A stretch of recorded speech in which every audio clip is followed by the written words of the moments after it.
देखिए सर, ये क्वेश्चन है CSIR NET June 2017 C part का क्वेश्चन है। For a, b belongs to natural number, consider the sequence dn। एक sequence dn दे रखी है जिसके ये dn है, nth टर्म dn को दिया है NCA।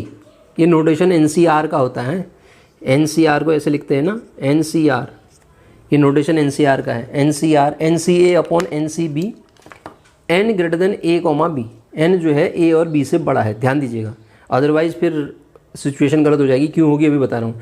Which of the following is oblique or true, इनमें से कौन छोटा या कौन सही होगा करके बताना है आपको। पहली बात तो देखिए, अगर मुझे 3 फैक्टोरियल दिया है तो 3 फैक्टोरियल को मैं लिखता हूँ 1 इंटू 2 इंटू 3, और अगर 4 फैक्टोरियल दिया है तो 4 फैक्टोरियल को क्या लिखूँगा 1 इंटू 2 इंटू 3 इंटू 4।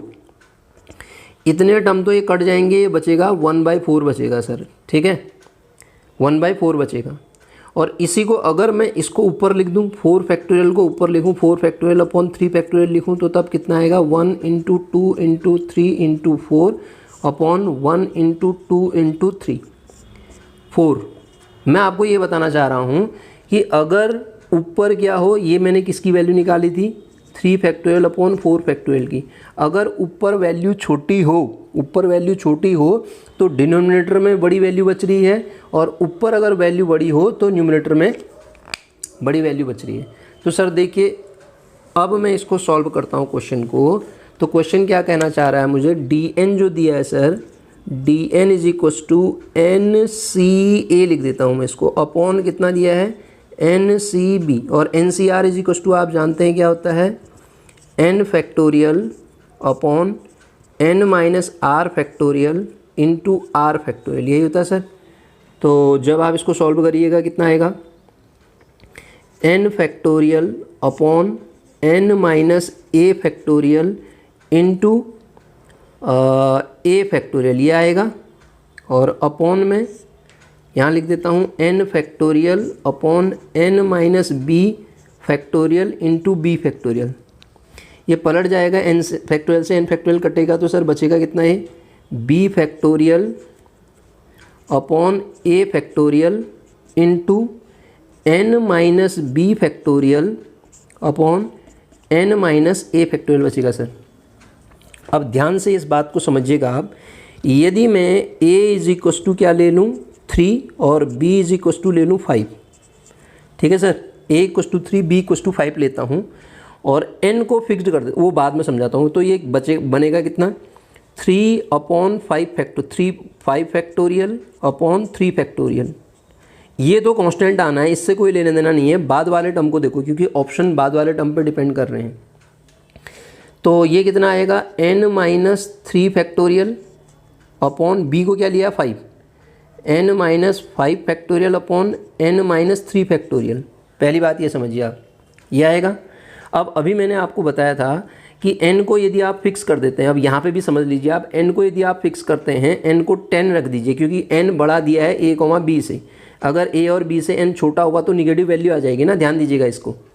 अगर n a और b से छोटा हुआ तो कहानी वैसे ही ख़राब हो जानी है उसकी, ठीक है सर। n को मैं 7 ले लेता हूँ, मान लेते हैं, तो ये कितना आएगा 7 minus 5 factorial upon 7 minus 3 factorial, ठीक है सर। तो ये वैल्यू कितनी हो जाएगी 7 माइनस 5 फैक्टोरियल मतलब 2 फैक्टोरियल, और नीचे कितनी बचेगी 4 फैक्टोरियल। तो नीचे बड़ी वैल्यू बचेगी, बड़ा कौन है ध्यान दीजिएगा, बड़ा कौन है ये है, ये नीचे वाला n माइनस 3 बड़ा है, n माइनस 5 छोटा है, ठीक है। कोई और वैल्यू रख के भी दे सकते हैं आप।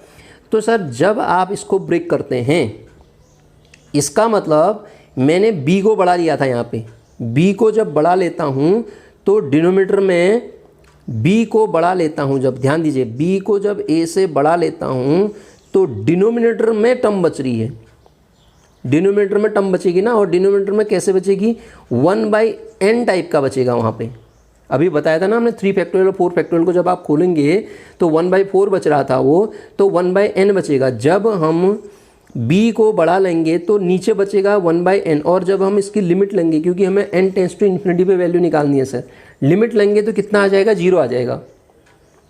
कब, जब b बड़ा होगा a से, जब b बड़ा होगा a से, तो तब उस केस में आप रख के देख लीजिए तो उस केस में लिमिट 0 आएगी, और जब a बड़ा होगा b से तो उस केस में ऊपर n बचेगा।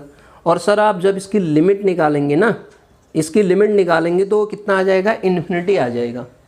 जब आप लिमिट निकालिएगा इस केस में तो वो कितना आ जाना है, वो इन्फिनिटी आ जाना है। तो सर 0 कब आ रहा है, मतलब कन्वर्ज कब कर रहा है वो, ये तो कन्वर्ज करेगा नहीं, दिस इज डाइवर्जेंट। तो कन्वर्ज कब कर रहा है, जब डिनोमिनेटर को ये चीज़ b बड़ा लेते हैं आप, b जब a से बड़ा होगा तो एक कन्वर्ज करेगा, पहली बात। क्योंकि ये तो कांस्टेंट है सर। आप एक चीज़ और देखिए, यदि b बराबर a हो जाए, ये दोनों बराबर हो जाएं, अगर ये दोनों बराबर हो जाते हैं तो n तो बड़ा ही है, ये कट जाएंगे सर। अगर ऐसा हो गया तो ये तो कट जाएंगे, a और b बराबर हो गए तो ये कट जाएंगे, बचेगा कितना, ये कांस्टेंट सीक्वेंस बच जाएगी, ये भी कटेगा, सीक्वेंस कांस्टेंट बचेगी। कांस्टेंट सीक्वेंस तो कन्वर्जेंट होती होती है। तो इसका मतलब एक ऑप्शन तो सर इसका ये वाला सही हो गया कि dn कन्वर्ज इफ a बराबर b, ये वाला सिचुएशन फॉलो हो गया। दूसरी क्या सही हुई इसकी, dn converge if a less than b, ये भी सही हो गया। फॉर ऑल a, b तो गलत होना है ना, सारे a, b के लिए थोड़ा हो सकता है ऐसा, ये सिचुएशन आ रही तब